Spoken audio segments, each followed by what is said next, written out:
हरियाणा निकाय चुनाव को लेकर सियासी हलचल तेज हो गई है। निकाय चुनाव को लेकर अंतिम चरण में पहुंचा चुनाव प्रचार में उतरे कई दिग्गज नेता। निकाय चुनाव में बीजेपी कांग्रेस का जीत का दावा। दोनों पार्टियों के मैनिफेस्टो में जनता से बड़े वादे। 10 मई को वोटिंग होगी, 13 मई को नतीजे आएंगे। 3 नगर निगम, 1 नगर परिषद, 3 नगर पालिकाओं में चुनाव होने हैं। तो देखिए, दोनों पार्टी के मैनिफेस्टो में जनता से बड़े वादे किए गए हैं। हरियाणा निकाय चुनाव को लेकर सियासी हलचल तेज हो गई है। तो देखिए, आपको बता दें कि सांपला और उकलाना में निकाय चुनाव को लेकर आज प्रचार प्रसार करते हुए भी मुख्यमंत्री आज नजर आने वाले हैं। तो देखिए, हरियाणा निकाय चुनाव को लेकर सियासी हलचल तेज। निकाय चुनाव को लेकर अंतिम चरण में पहुंचा चुनाव प्रचार में उतरे कई दिग्गज नेता। निकाय चुनाव में बीजेपी कांग्रेस का जीत का दावा। तो दोनों पार्टियां मैनिफेस्टो में जनता से बड़े वादे कर चुकी है। अब देखना होगा जनता किस पर मुहर लगाती है। दोनों पार्टियां अपना दमखम दिखाते हुए प्रचार प्रसार के दौरान शक्ति प्रदर्शन करते हुए नजर आ रही हैं। हरियाणा निकाय चुनाव को लेकर सियासी हलचल तेज है। निकाय चुनाव को लेकर अंतिम चरण में पहुंचा चुनाव प्रचार में उतरे कई दिग्गज नेता। निकाय चुनाव में बीजेपी कांग्रेस जीत का दावा करती हुई नजर आ रही है। दोनों पार्टियों के मैनिफेस्टो में जनता से बड़े वादे और 10 मई को वोटिंग होगी, 13 मई को नतीजे आएंगे। आपको बता दें, 3 नगर निगम, 1 नगर परिषद, 3 नगर पालिकाओं में चुनाव होने हैं। तो हरियाणा निकाय चुनाव को लेकर सियासी हलचल तेज हो गई। निकाय चुनाव को लेकर अंतिम चरण में पहुंचा चुनाव प्रचार। तो आज भी सीएम नायब सिंह सैनी देखिए सांपला और उकलाना में निकाय चुनाव को लेकर प्रचार प्रसार करेंगे। कल पंचकुला में प्रचार प्रसार उनकी तरफ से किया गया। कांग्रेस भी लगातार प्रचार प्रसार कर रही है।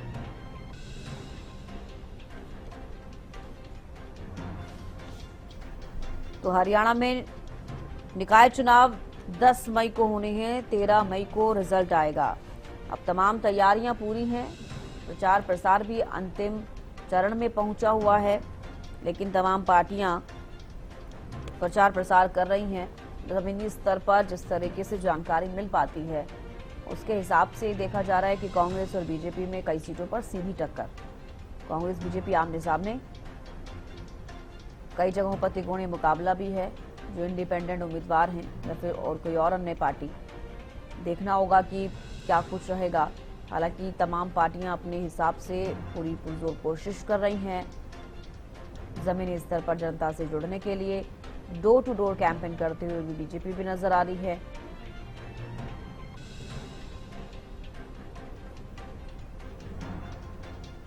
तो देखिए, निकाय चुनाव को लेकर तमाम तैयारियां पूरी।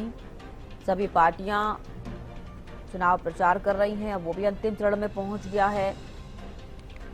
चुनाव प्रचार में कई दिग्गज नेता उतरे। अब उसका कितना असर देखने को मिलेगा, देखना होगा। बीजेपी कांग्रेस जीत का दावा हालांकि निकाय चुनाव को लेकर करती हुई नजर आ रही है। दोनों पार्टियों के मैनिफेस्टो में जनता से बड़े वादे किए गए, लेकिन अब देखना होगा जनता किसको चुनती है।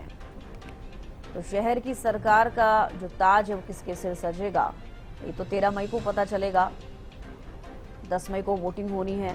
तमाम पार्टियां जुटी हुई हैं अपनी अपनी तैयारियों में।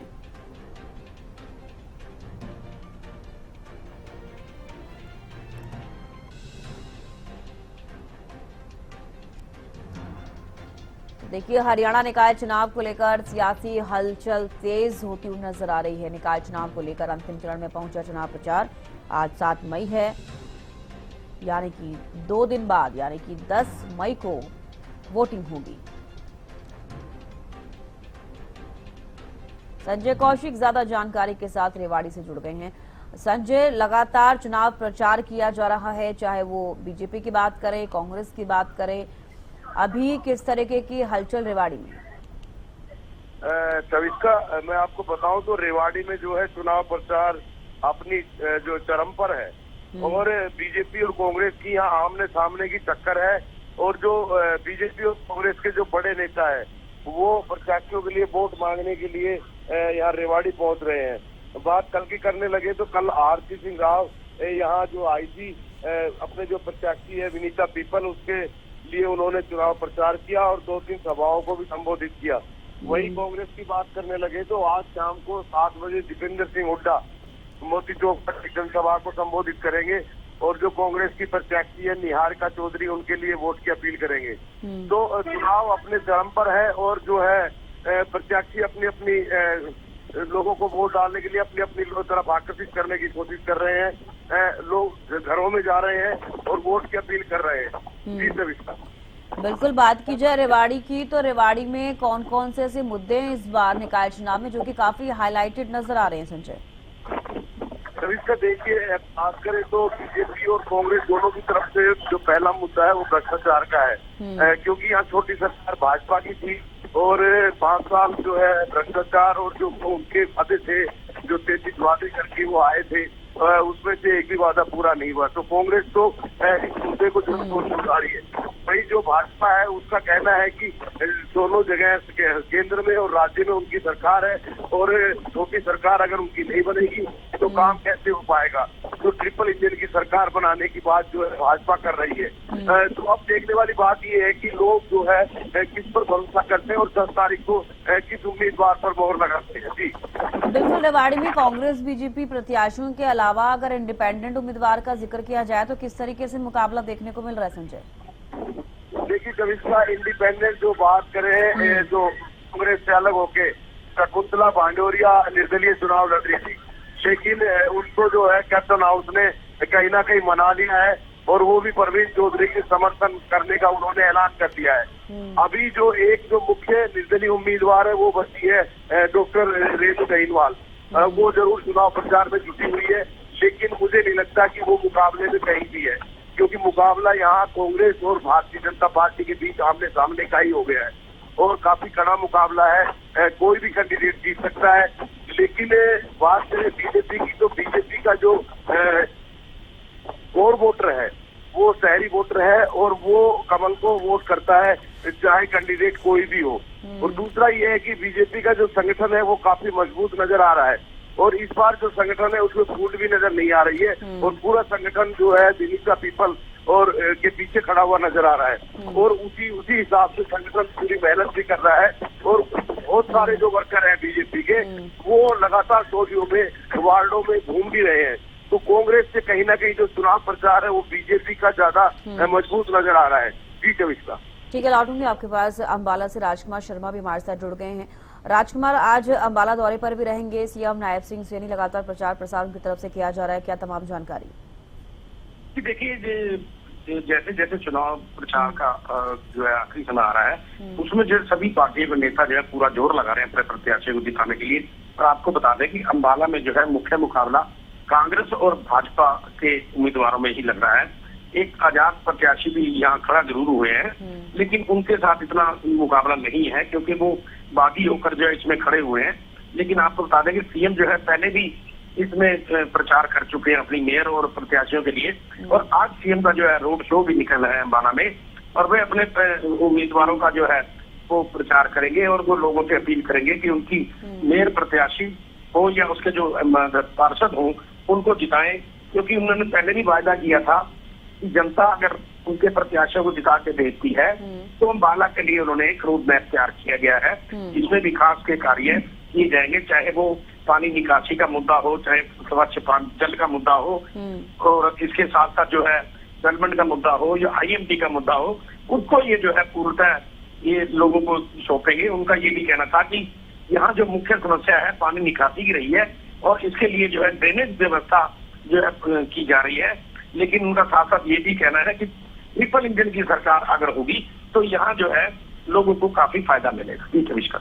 बिल्कुल, अगर अंबाला नगर निगम की बात करें तो वहां पर बीजेपी कांग्रेस कितनी तैयार नजर आ रही है? आपने बताया कि आमने सामने की टक्कर बीजेपी कांग्रेस में हालांकि देखी जा रही है, लेकिन पार्टियां कितनी तैयार हैं?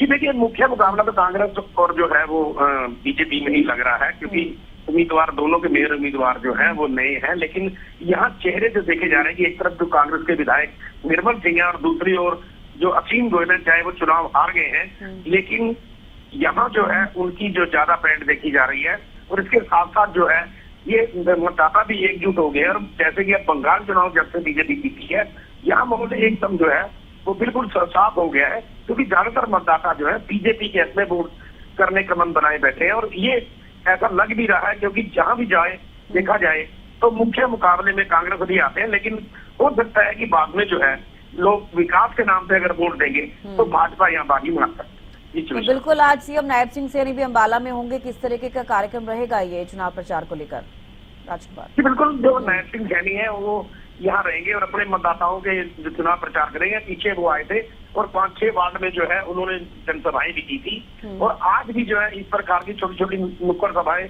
वो करेंगे और आज जो है वो एक रोड शो भी निकाल सकते हैं।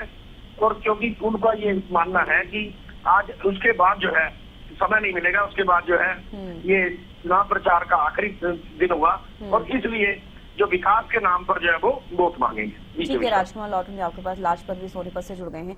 लाजपत, सोनीपत का जिक्र करें तो फिलहाल किस तरीके की तैयारी चल रही है, चाहे कांग्रेस हो बीजेपी हो, कैसे प्रचार प्रसार? जी बिल्कुल, देखिए मौजूदा जो सरकार है उसका भी इफेक्ट दिखाई देता है, विपक्ष का भी इफेक्ट दिखाई देता है।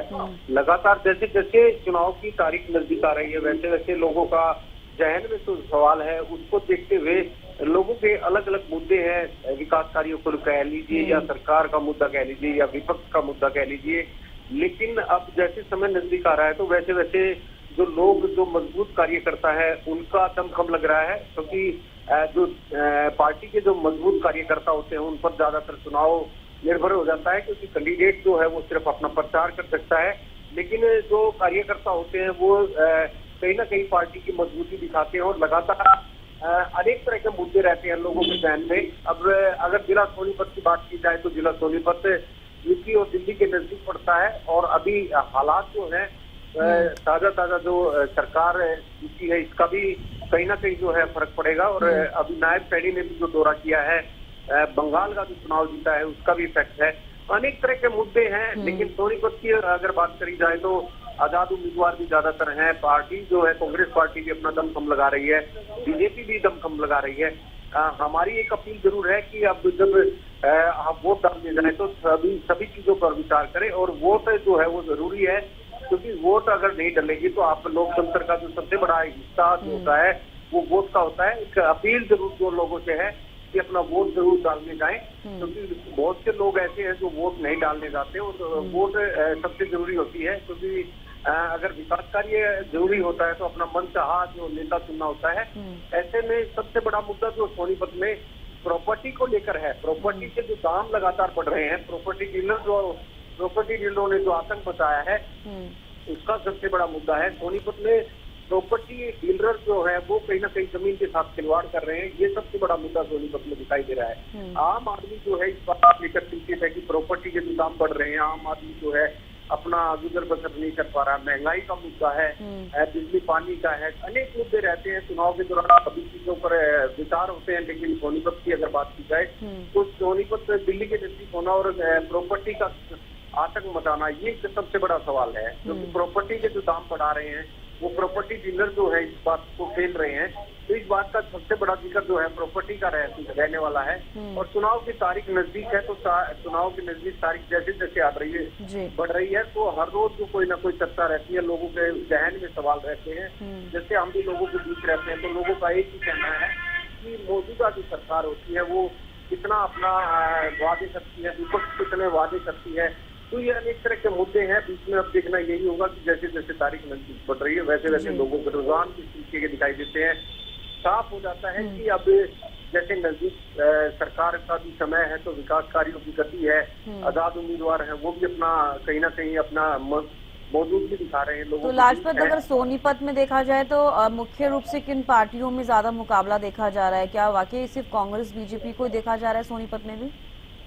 ये बिल्कुल, देखिए मौजूदा सरकार और विपक्ष पार्टी का कहीं ना कहीं आमना सामना रहता है, इसमें कोई दो राय नहीं रहती। लेकिन जो आजाद उम्मीदवार खड़े होते हैं वो कहीं ना कहीं जो है खेल को बिगाड़ने की कोशिश करते हैं, बीच में कहीं ना कहीं निकलने की कोशिश करते हैं। लेकिन आम आदमी इस चीज को जरूर देखता है कि मौजूदा सरकार और विपक्ष पार्टी है तो वो कहीं ना कहीं अपना स्टैंड देखते हैं। आजाद उम्मीदवार अपने आप को कहीं ना कहीं आगे लाने के लिए सभी तरह के प्रयास करते हैं। और अगर बात की जाए तो सोनीपत में सबसे ज्यादा वोट सीट जो है वो राई विधानसभा क्षेत्र के राई गांव में ही 3 उम्मीदवार हैं। 2 आजाद उम्मीदवार है, एक बीजेपी से है, एक दीवान गांव है जिसमें कांग्रेस पार्टी की तरफ से है। यानी कि 3 गांव लगते हैं, लेकिन 4 उम्मीदवार हैं, यानी कि चारों में टक्कर कल्टी दिखाई दे रही है, क्योंकि 2 आजाद उम्मीदवार हो गए, 2 पार्टी से हो गए, कांग्रेस से, बीजेपी से। तो ये लोगों के जो सवाल है उनकी टकराव कौन करता है, किस तरीके के उनके मुद्दे रहते हैं। मुद्दा जो है सबसे बड़ा ये भी है कि राई विधानसभा क्षेत्र जिसे राई गांव के नाम से जाना जाता है, उसी गांव से 3 उम्मीदवार खड़ा होना छोटी बात नहीं है। एक छोटे से गांव से अगर जो बात की जाए तो 3 व्यक्ति खड़ा होना और एक चौथा, यानी कि 3 गांव लेकिन 4 उम्मीदवार, लोगों की काफी इस चीज को लेकर चिंता है। और सोनीपत की सबसे बड़ी बात की जाए तो आम जो नागरिक यहाँ पर है, रोजी रोटी के लिए जो अलग अलग राज्य से भी आए हैं, उनका भी यहाँ पर वोट है, वो भी कहीं ना कहीं चुनाव के खेल खेलते उन पर काफी निर्भर रहता है। क्योंकि सोनीपत में ऐसा नहीं है कि सोनीपत के वासी हैं, लेकिन यूपी, राजस्थान, बिहार के भी लोग यहाँ पर रहते हैं, उनकी भी वोट है, तो वो भी इस चुनाव के कहीं ना कहीं नजदीक रहते हैं, उन पर भी काफी प्रभाव रहता है। बिल्कुल, सभी सोसाइटीज भी है यहाँ पर, जो दिल्ली से व्यापारी हैं, जो दिल्ली के यहाँ पर जो सोनीपत में अप डाउन करते हैं, वो भी यहाँ पर रहते हैं। तो ये खेल जो है इस तरीके का सोनीपत में देखने को यही मिलेगा कि आखिर किसको जीत का सहरा मिलता है। क्योंकि सोनीपत में विकास कार्यों को लेकर ज्यादातर चर्चा रहती है। क्योंकि अगर दिल्ली से बात की जाए तो सबसे पहला जो शहर पड़ता है, जो सोनीपत पड़ता है, और सोनीपत में काफी बड़ी चर्चा रहती है। सोनीपत में ऐसा नहीं है कि महाभारत का युद्ध भी माना जा सकता है इसको, क्योंकि राज के लिए जो युद्ध होता है, लोगों में एक चर्चा होती है। तो बिल्कुल तमाम पार्टियां लगातार चुनाव प्रचार कर रही हैं, चाहे वो सोनीपत हो, अम्बाला हो, पंचकुला हो, तमाम जो नगर परिषद या नगर पालिका हैं। बेहद शुक्रिया जुड़ने के लिए संजय, और उसके साथ साथ राजकुमार और लाजपत तमाम जानकारी देने